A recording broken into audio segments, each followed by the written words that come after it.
নমস্কার বন্ধুরা, ভিন্ন স্বাদের গল্পে আপনাদেরকে স্বাগত।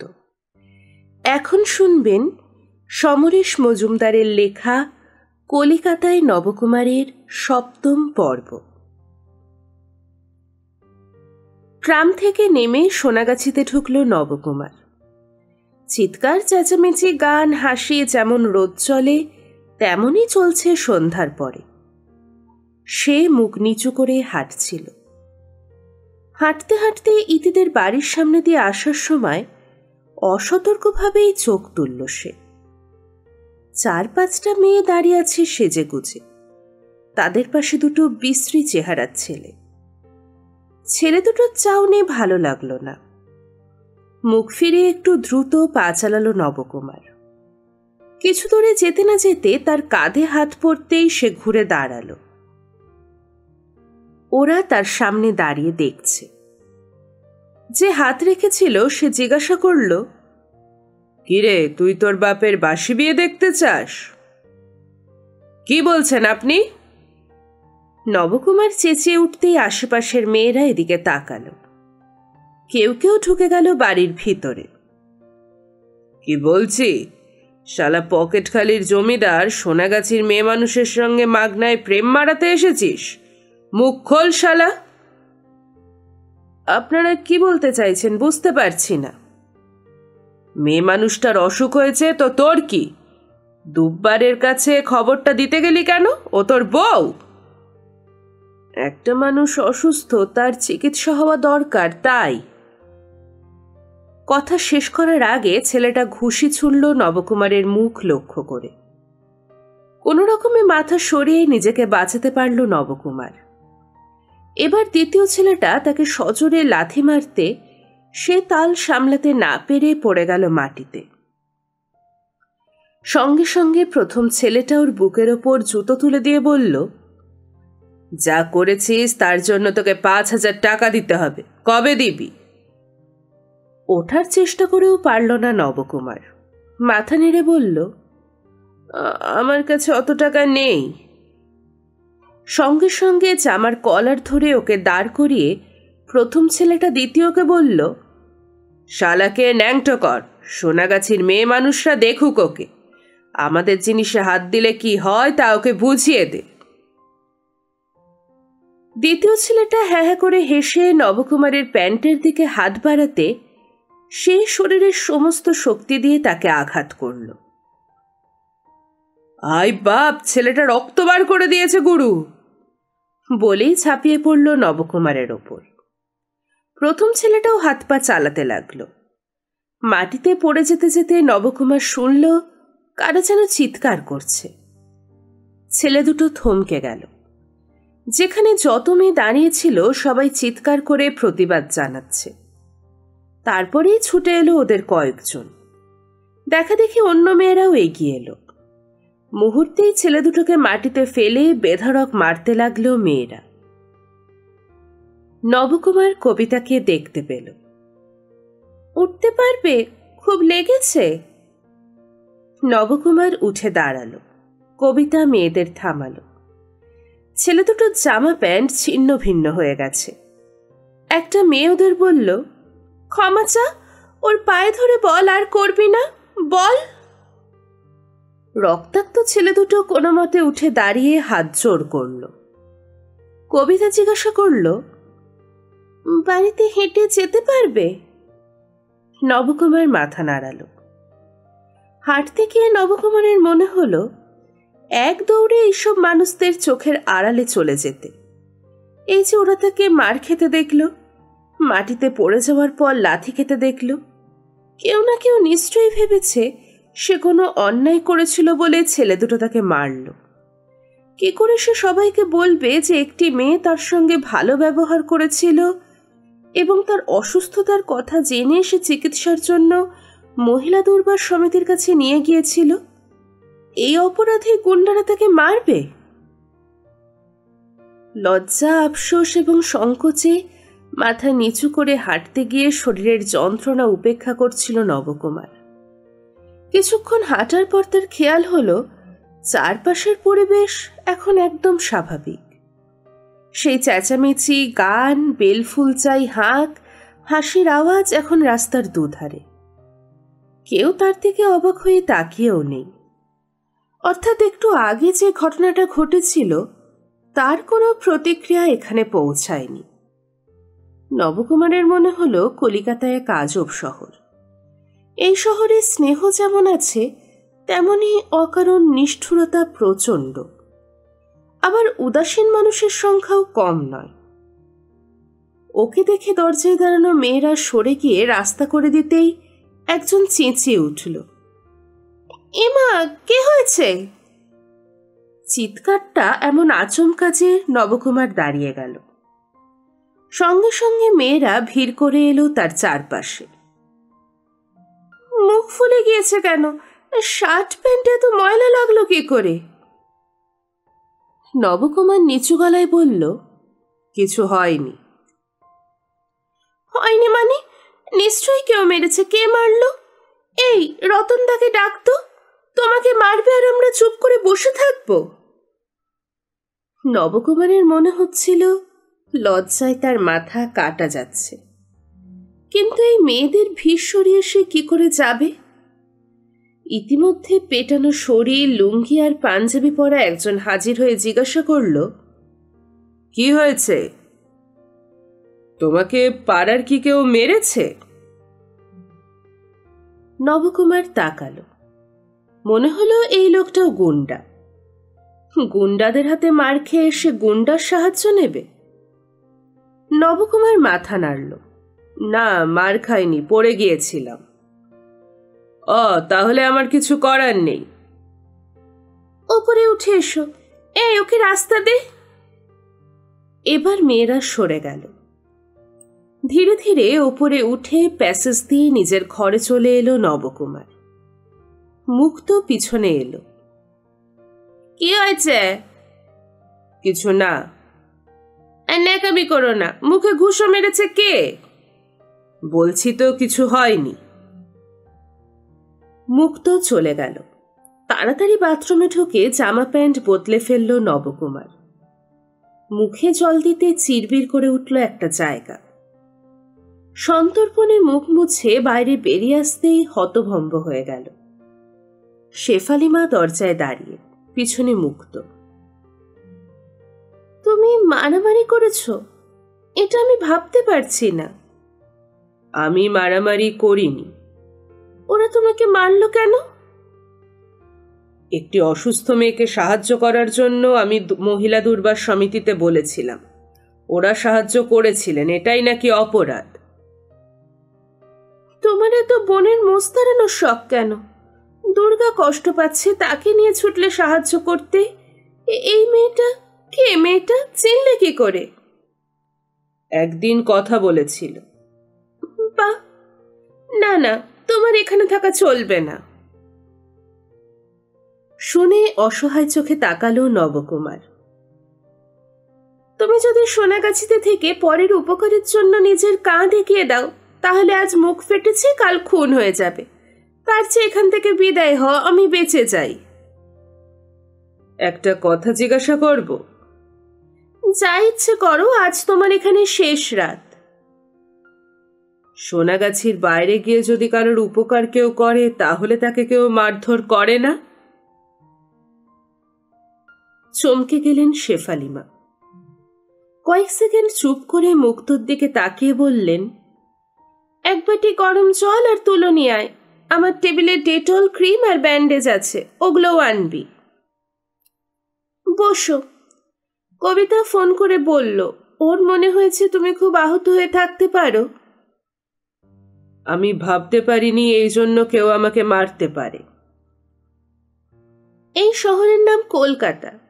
এখানে 5 পয়সার জন্য ঝগড়া শুরু হলে যে কেউ খুন হয়ে যায়। খুব কষ্ট হচ্ছে? একটু। তাহলে শুয়ে পড়ো। না না, ঠিক আছে। যা বলছি তাই শোনো। কথার অবাধ্য হলে আমার খুব রাগ হয়। শোয়ার পর মনে পড়ল নবকুমারের।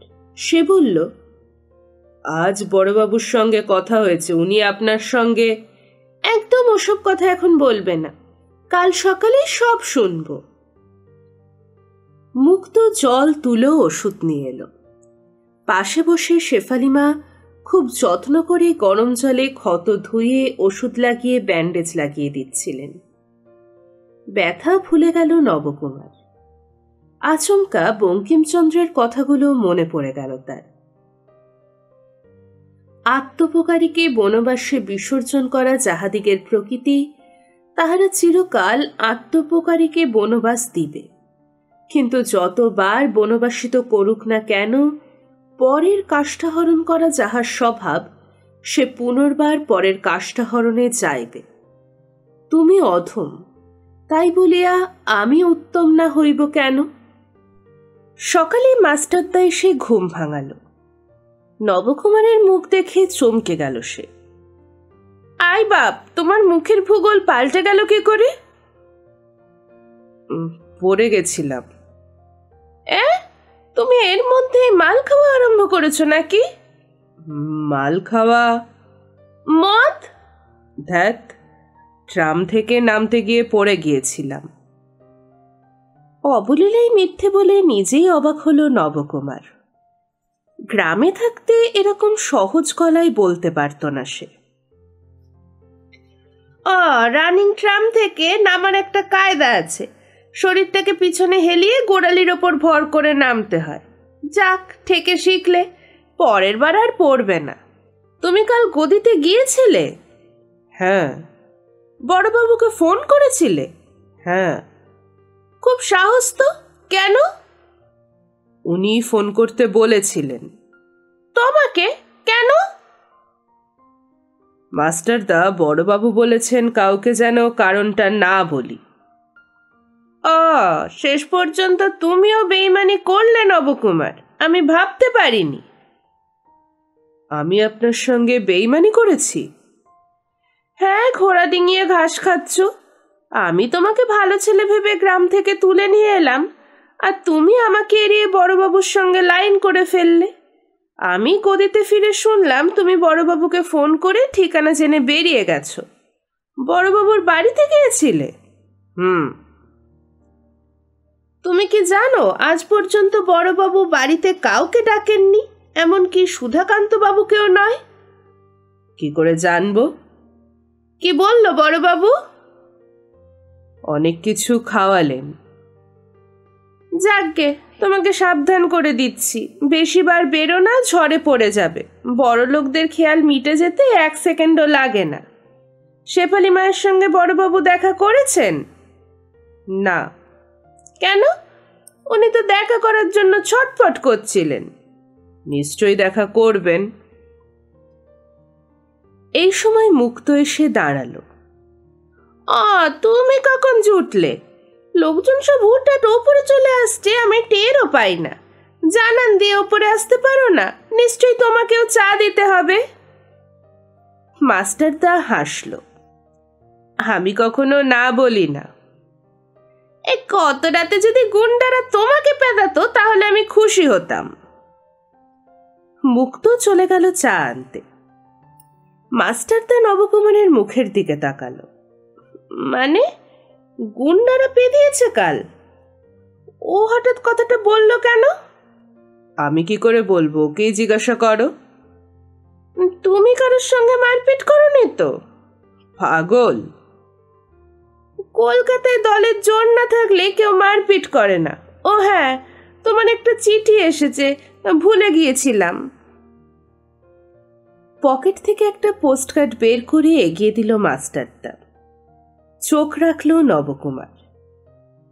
স্নেহের খোকা, তোমার চাকরির সংবাদে খুব খুশি হয়েছি। আশা করি নিজের খরচ মিটাইয়া এখানে কিছু পাঠাইতে পারিবে। তোমার মা খুব তোমার কথা বলেন। চাকরি পাকা হইলে তিনি তোমার বিবাহ দিতে ইচ্ছুক। সেই মতো চারিদিকে সন্ধান লইতেছেন। ভালো থাকিও। আশীর্বাদ আনতে তোমার বাবা। মাস্টারদা বলল, গাছে কাঁঠাল আর গোফে তেল, এই চাকরি কোনোদিনও পাকা হয় না। আমাদের গ্রামের লোকেদের কোনোদিনও প্র্যাকটিক্যাল জ্ঞান হবে না। চা দিয়ে গেল মুক্ত। তুমি চা খেয়ে বিদায় হও, মা বলেছে নব যেন চা খেয়ে স্নান করে তার সঙ্গে দেখা করে।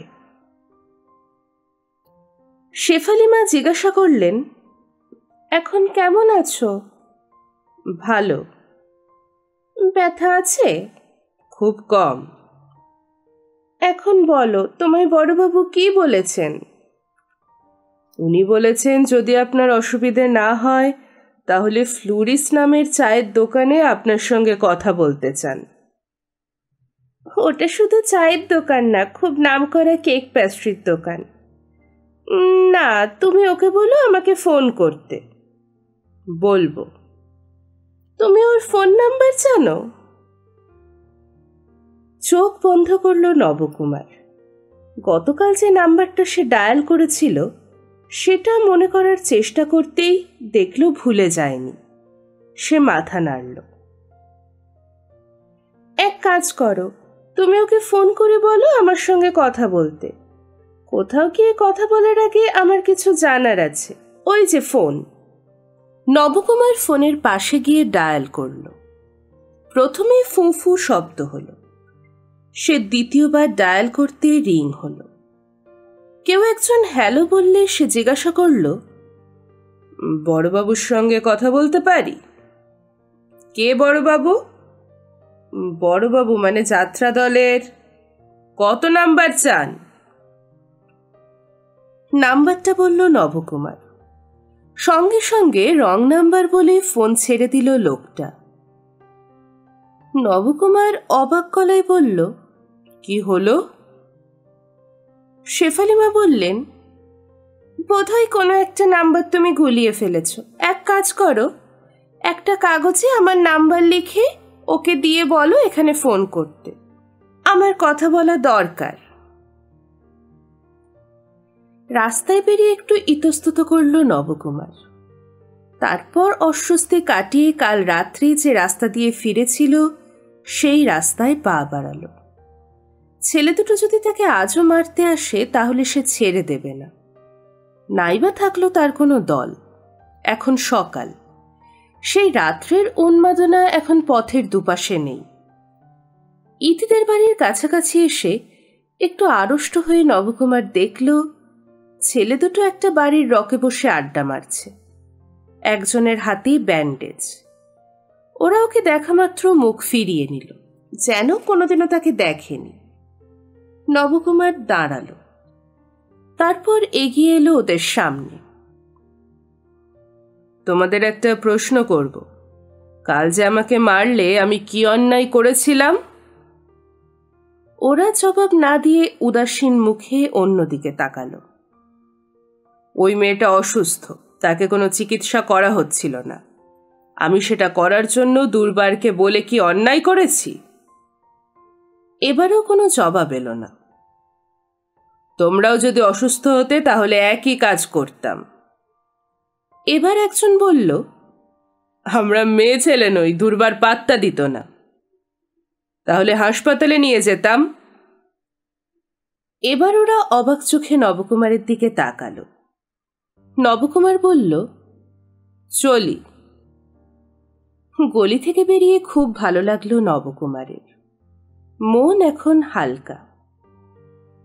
আজ ছুটিয়ে রিহার্সাল হলো, কিন্তু মুশকিল হচ্ছিল নিরুপমাদিকে নিয়ে। বারবার তাকে সংলাপ বলে দিতে হচ্ছিল। সুধামাইবাবু বললেন, তোমাকে অনেকবার বলেছি সংলাপ মুখস্থ করে ফেলতে, কিন্তু তুমি শুনছ না।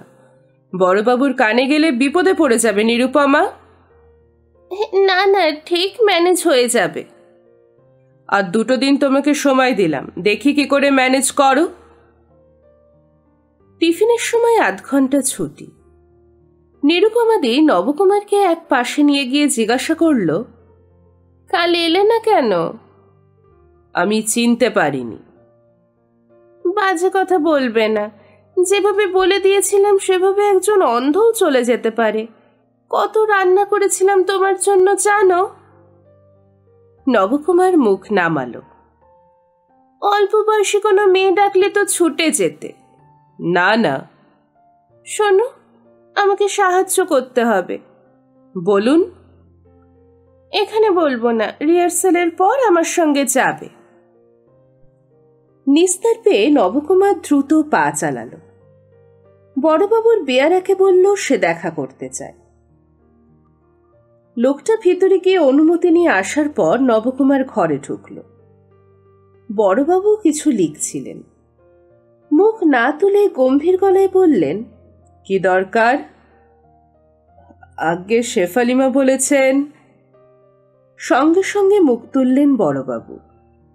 কাগজটা টেবিলের ওপর রেখে নবকুমার বলল, ওকে এই নাম্বারে ফোন করতে। ফোন করতে? কেন, ডিসিশন চেঞ্জ করেছেন নাকি? কি কথা যেন বলবেন। নাম্বার দেখে মোবাইলের বোতাম টিপলেন বড়বাবু। তারপর সেটা এগিয়ে দিয়ে বললেন, উনি ধরলে বলবে আমি কথা বলবো। দামি মোবাইল কানে চেপে ধরতে না ধরতেই গলা শুনতে পেল সে। নবকুমার বলল, শেফালিমা, আমি নবকুমার বলছি। বড়বাবু আপনার সঙ্গে এখন কথা বলবেন। দাও। মোবাইল সেটটা নিয়ে বড়বাবু বললেন, নমস্কার নমস্কার, আপনি এখন কেমন আছেন?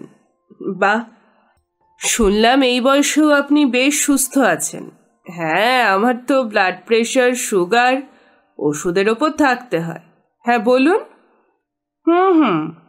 মানে আপনার মতো এত বড় মাপের অভিনেত্রী একটা সেন্টিমেন্টাল কারণে সরে দাঁড়ানোর জন্য যাত্রা ইন্ডাস্ট্রির বিশাল ক্ষতি হয়েছে। নায়কেরা তো এখনো আপনাকে চাইছেন। আপনি যদি উপযুক্ত মর্যাদা পান তাহলে আবার শুরু করতে অসুবিধা কোথায়? হ্যাঁ হ্যাঁ বলুন, আমি আপনাকে এই বছরই চাইছি। বেশ, আমি আজই নবকুমারের হাত দিয়ে পাঠিয়ে দেব, আপনি পড়ে দেখুন। আমার বিশ্বাস আপনার ভালো লাগবে। বেশ, তো তারপরেই না হয় অন্য কথা হবে। না না, আপনার লিখিত সম্মতি না পাওয়া পর্যন্ত আমি কাউকে ব্যাপারটা জানাবো না। হ্যাঁ হ্যাঁ হ্যাঁ, অনেক ধন্যবাদ। ফোন অফ করে বড়বাবু বলছেন, তুমি আজ রিহার্সালের পর সোজা বাড়ি ফিরবে। আজ যাওয়ার আগে আমার সঙ্গে দেখা করবে। আমি একটা প্যাকেট দেব, সেটা শেফালিমাকে দিয়ে দেবে। এটা টপ সিক্রেট, কেউ যেন জানতে না পারে। মাথা নেড়ে বেরিয়ে যাচ্ছিল নবকুমার।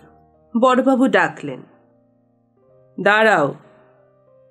তারপর ড্রয়ার খুলে একটা 500 টাকার নোট বের করে বললেন, এটা রাখো, তুমি অনেক করেছো আমার জন্য।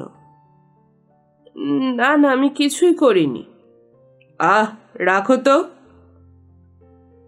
রিহার্সালের পরে বড়বাবুর দেয়া প্যাকেটটা নিয়ে বেরোচ্ছিল নবকুমার। কয়েক পা হাঁটতেই দেখল একটা ট্যাক্সিতে বসে আছেন নিরুপমাদি। হাত নেড়ে তাকে ডাকছেন।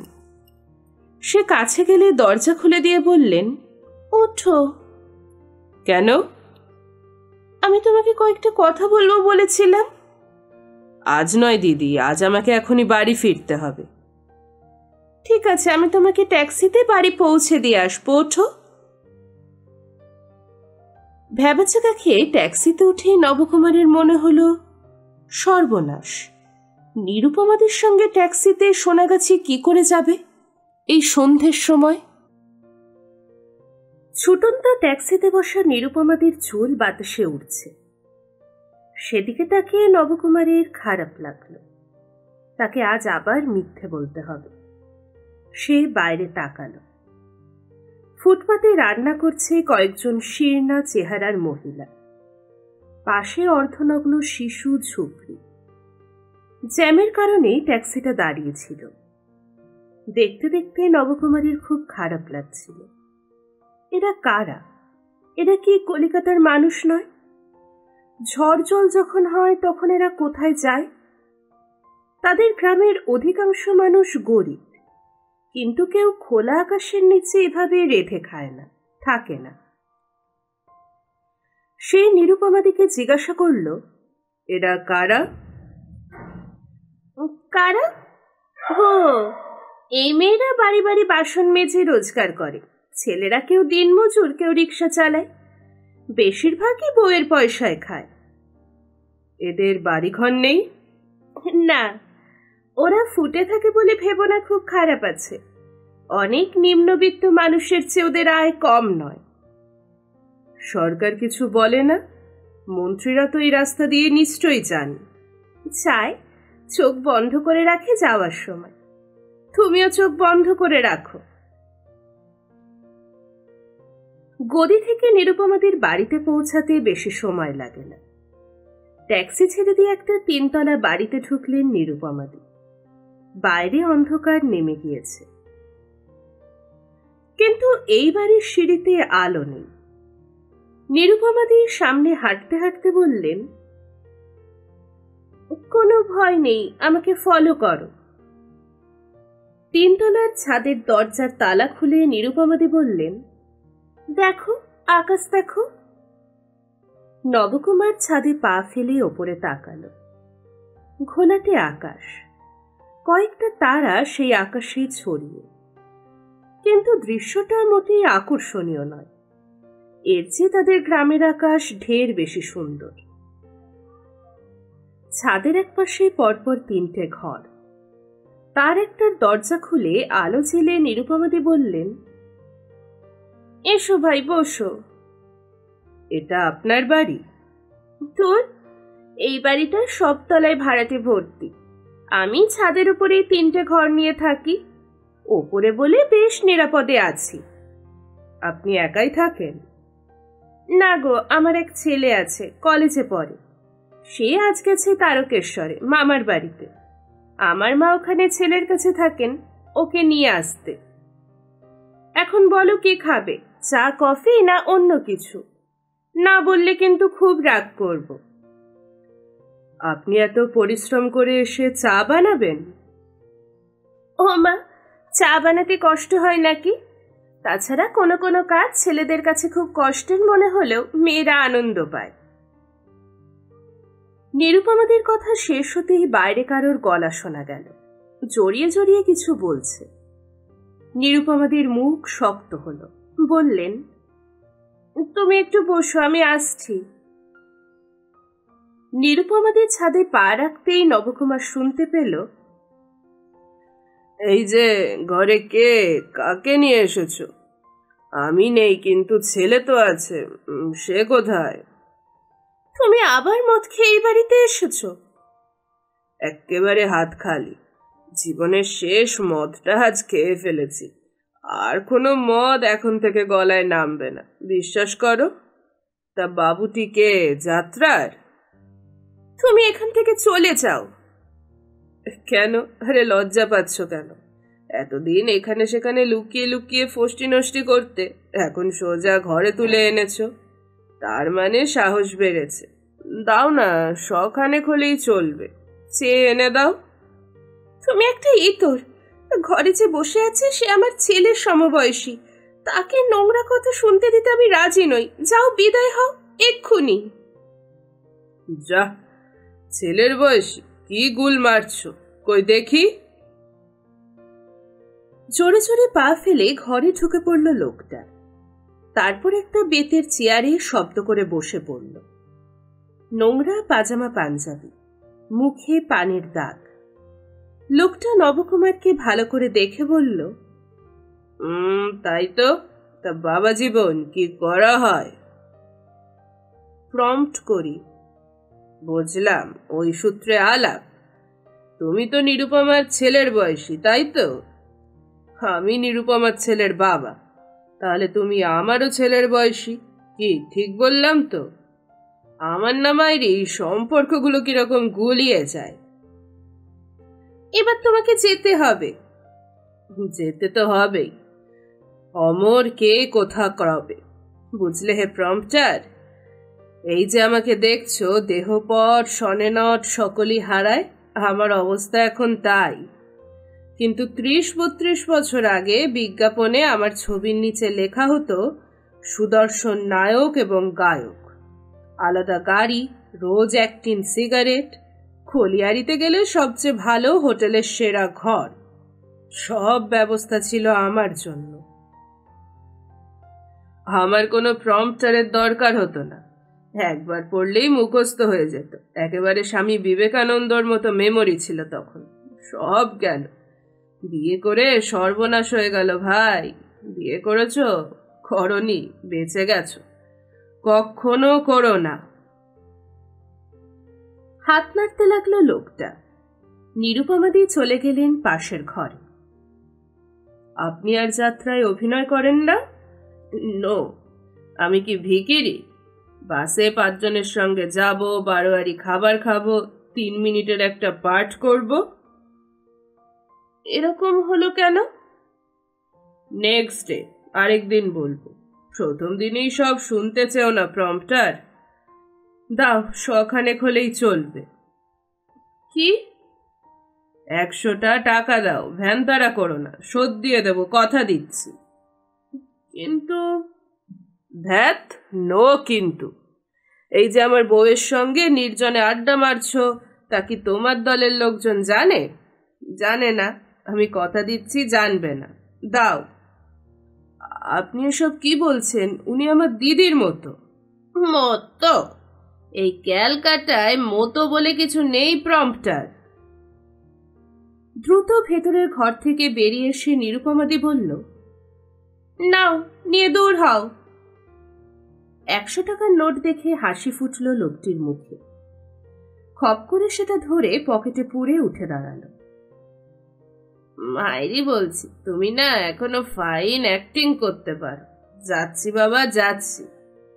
প্রম্পটার আরেকদিন হবে, তোমার যেদিন গল্পটা শুনতে ইচ্ছা করবে সেদিন। লোকটা চলে গেলে নিরুপমাদি চেয়ারে বসে পড়লেন। বাঁ হাতে আঁচল টেনে নিয়ে তাতে মুখ ঢাকলেন। সামান্য ফোপানির শব্দ শুনতে পেল নবকুমার। মিনিট 2 পরে আঁচল সরিয়ে চোখ মুছলেন নিরুপমাদি।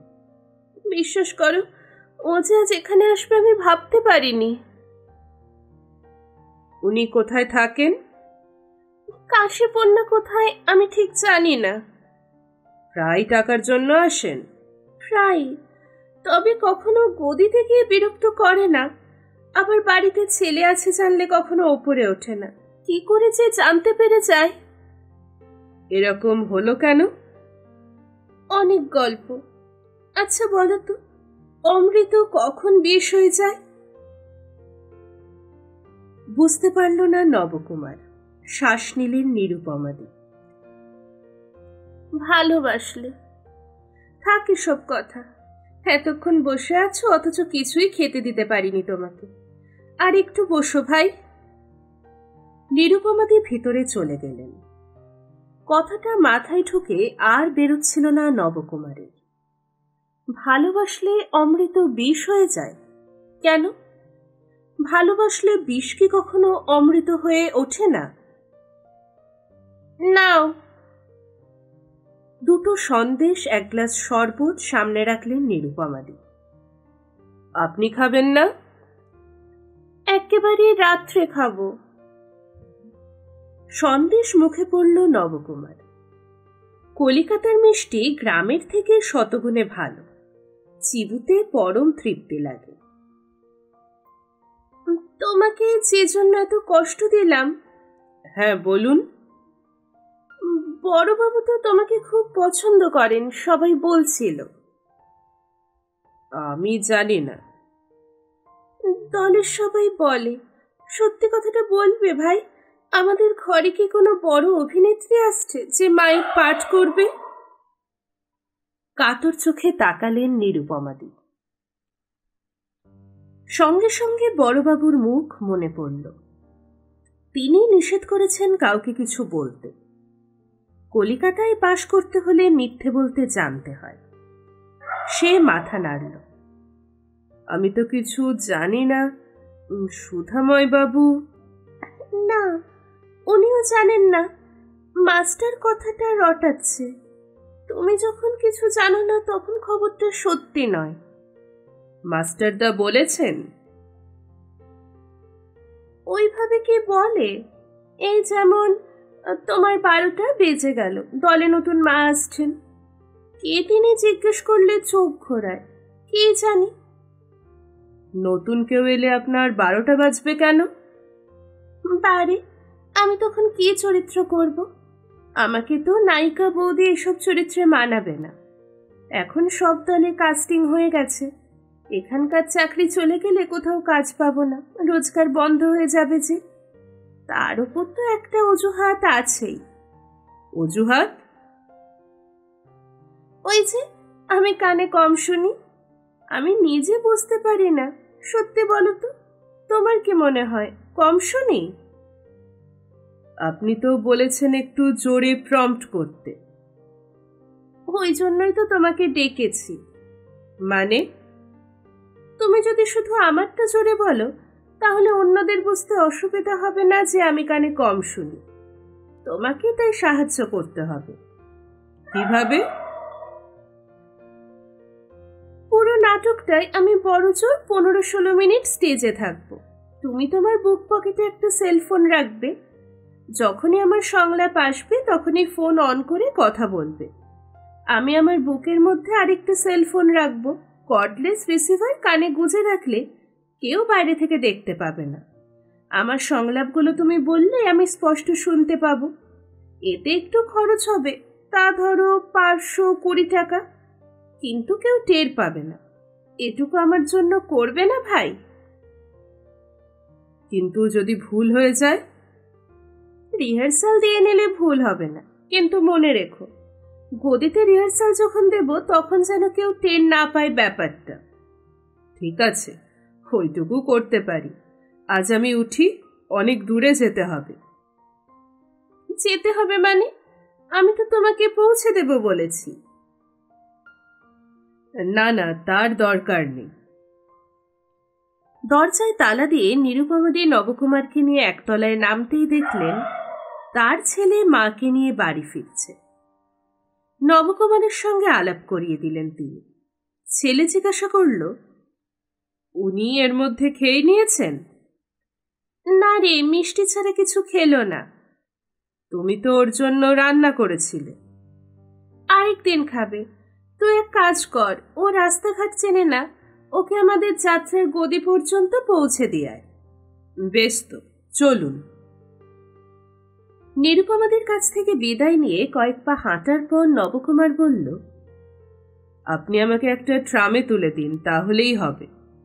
মা যে বলল, ট্রামে উঠলে আমার সুবিধে হবে। যাত্রার গদি ছাড়িয়ে সোনাগাছির গলির মুখে ছেলেটির সঙ্গে নামতে চাইল না নবকুমার। সন্ধে পেরিয়ে গেছে অনেকক্ষণ। সাবধানে হাঁটছিল নবকুমার। ট্রাম থেকে নেমে গলিতে ঢুকল নবকুমার। ঢুকে অবাক হল। শুনশান গলি, কোথাও গান বাজছে না। সাজুগুজু করা মেয়েদের কাউকেই দেখতে পাওয়া যাচ্ছে না দুপাশের বাড়ির দরজায় দরজায়। অথচ এই রাস্তায় সন্ধ্যের পরে তো বটেই, বিকেলেও মেলার চেহারা নেয়। কিছু একটা হয়েছে। কি হতে পারে? এ ভাই, এদিকে জলদি চলে এসো। বাঁদিকের একটা দরজা থেকে যে কথাগুলো বলল তাকে অন্ধকারে বুঝতে পারল না নবকুমার। মার্ডার হয়ে গেছে, পুলিশ ডাকে পাচ্ছে, তাকে ধরছে, চলে এসো জলদি। কিরকম শিরশির করে উঠল শরীর। আর তখনই ঝুপ করে আলো নিভে গেল রাস্তায়।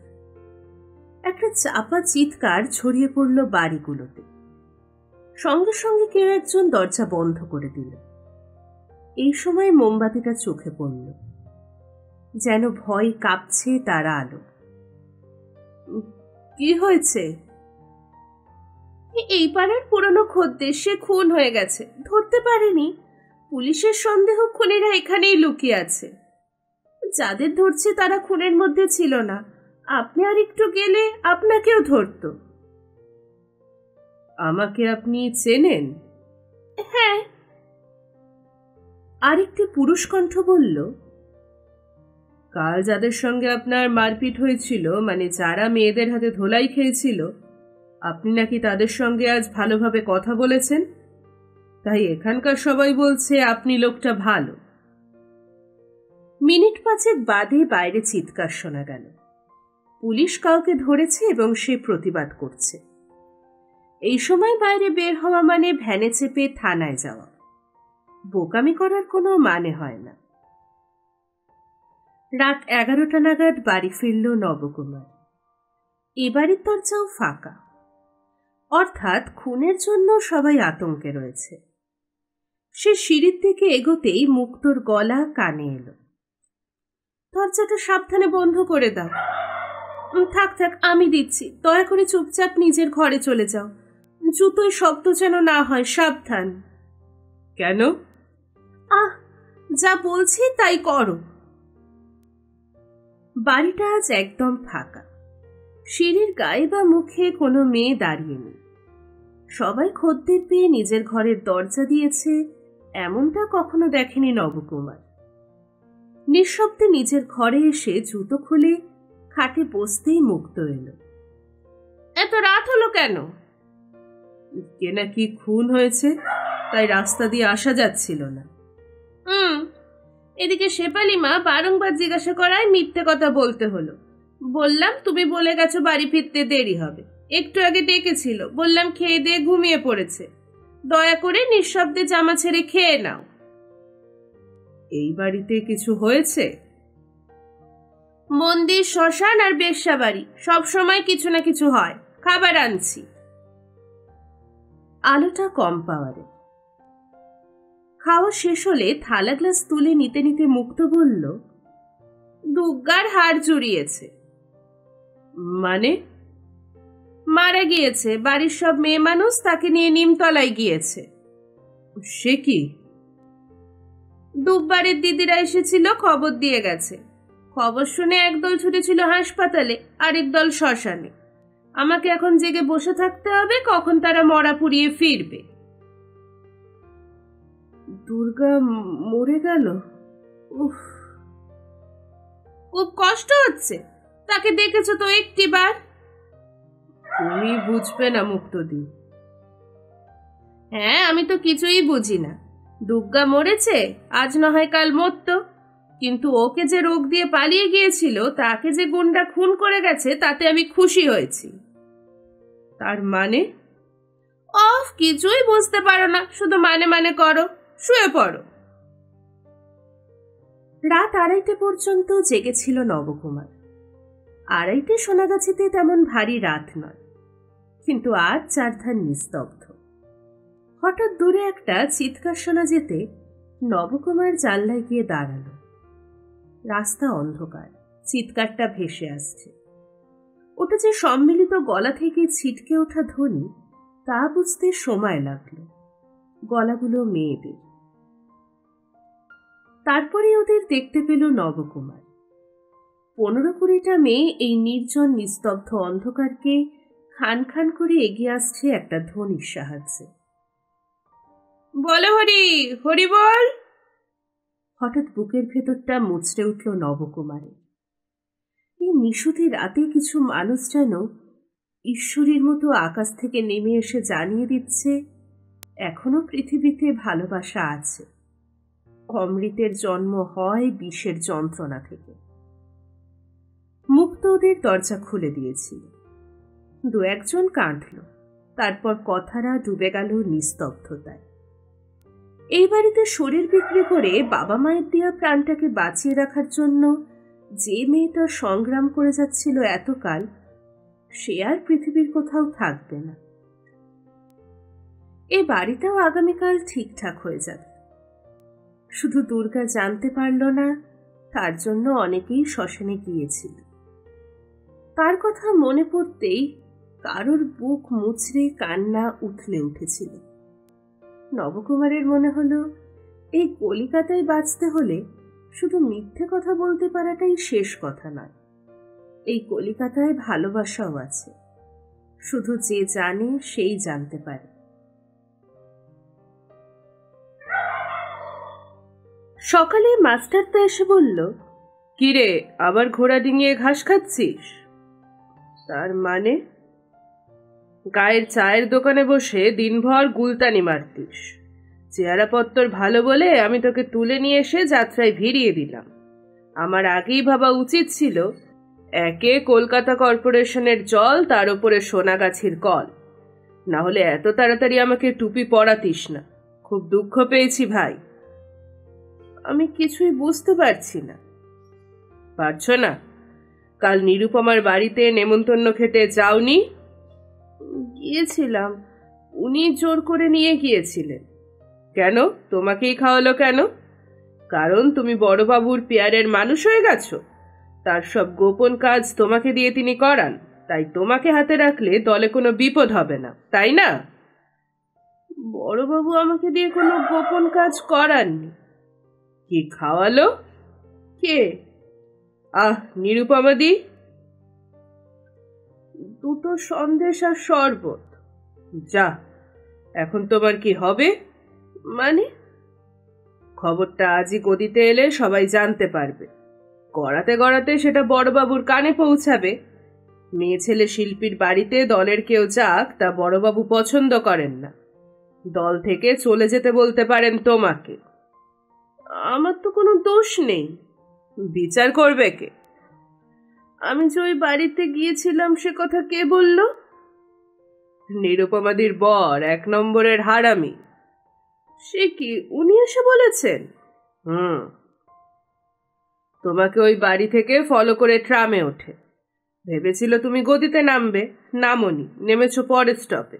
নেমেই সোনাগাছিতে ঢুকে গেছো। ও ব্যাপারটা ভাবতে পারেনি, পেছন পেছন যেতে গিয়েও ফিরে আসে।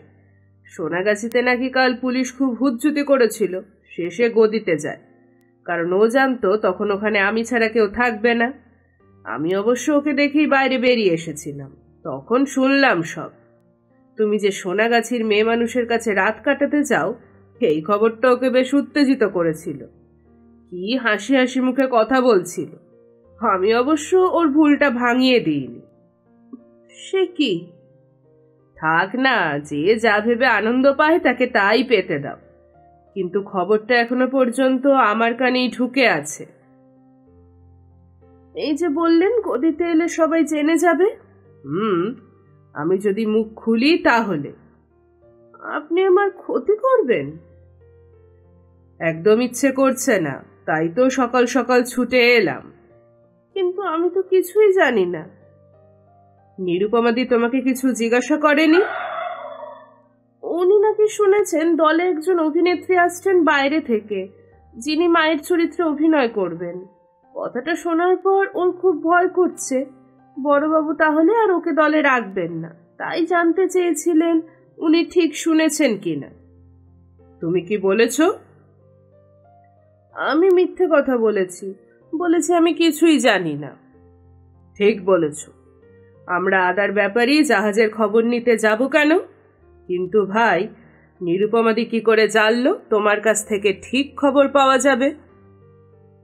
আমি জানি না। রাজি হয়েছেন? কে? শেফালিমা।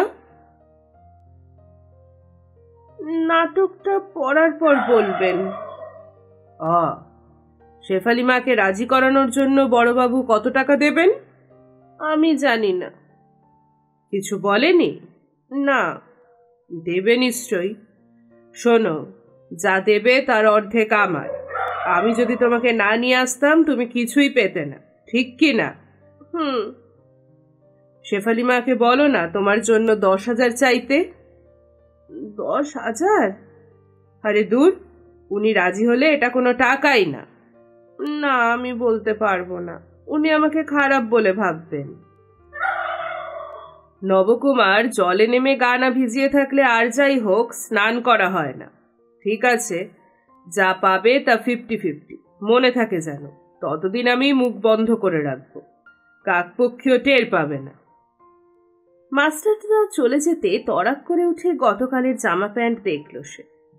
কোথাও নেই, টেবিলেও রাখেনি। সে বাইরে বেরিয়ে আসতেই মুক্তকে দেখতে পেল। আচ্ছা, কাল রাত্রে আমার হাতে কোনো খাতা ছিল? প্যাকেট? না, কোথায় ফেলে এসেছো খুঁজে দেখো। এই বলে মুক্ত চলে গেল। এতক্ষণ শুনছিলেন সমরেশ মজুমদারের লেখা কলিকাতায় নবকুমারের 7ম পর্ব। গল্পটি আপনাদের কেমন লাগছে অবশ্যই জানাবেন কমেন্ট বক্সে। আর এখনো আমার চ্যানেলটি সাবস্ক্রাইব করে না থাকলে এক্ষুনি চ্যানেলটিকে সাবস্ক্রাইব করে নিন।